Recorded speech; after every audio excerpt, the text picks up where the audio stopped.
There's a reference to some huge research thing.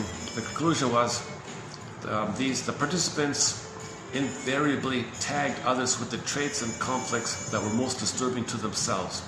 The link between their private despair and the anger they directed toward others was never evident to them. So again, unconscious, right? Unconscious. The image they held of all whom they hated was consistently refracted through their own fears. Look at that. The image, look at that. The image they held of all whom they hated was consistently refracted, like a lens thing, through their own fears. From the fear, they created a hate onto someone, called prejudice. Once they were made aware of those fears, trace it back to the fears, their views of others were altered accordingly.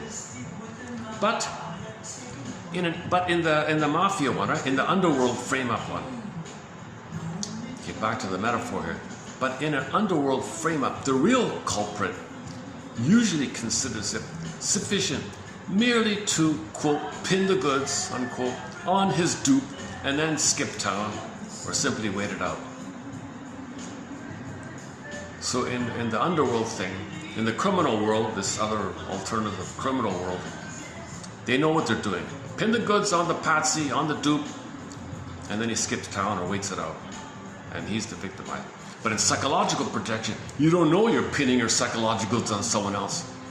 Right? So psychological, you pin your goods, your unconscious traits of shame and defective, unlovable, unworthy. Someone else is unloving, unworthable. Okay? So you project it, you pinned it on them, like you pinned it on them. Okay, projection, you pinned it on them, and you don't know you're doing it.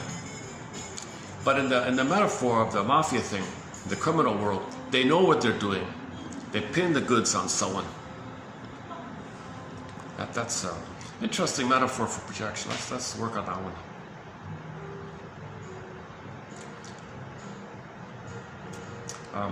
The prejudiced project onto him all their own most alarming impulses. Yeah, the most alarming impulse. So that guy, that minister guy, had an alarming impulse about his desire to be more free or something, or be more liberal or something, I don't know. And he hated people who were too free or something. I forgot what it was. Okay.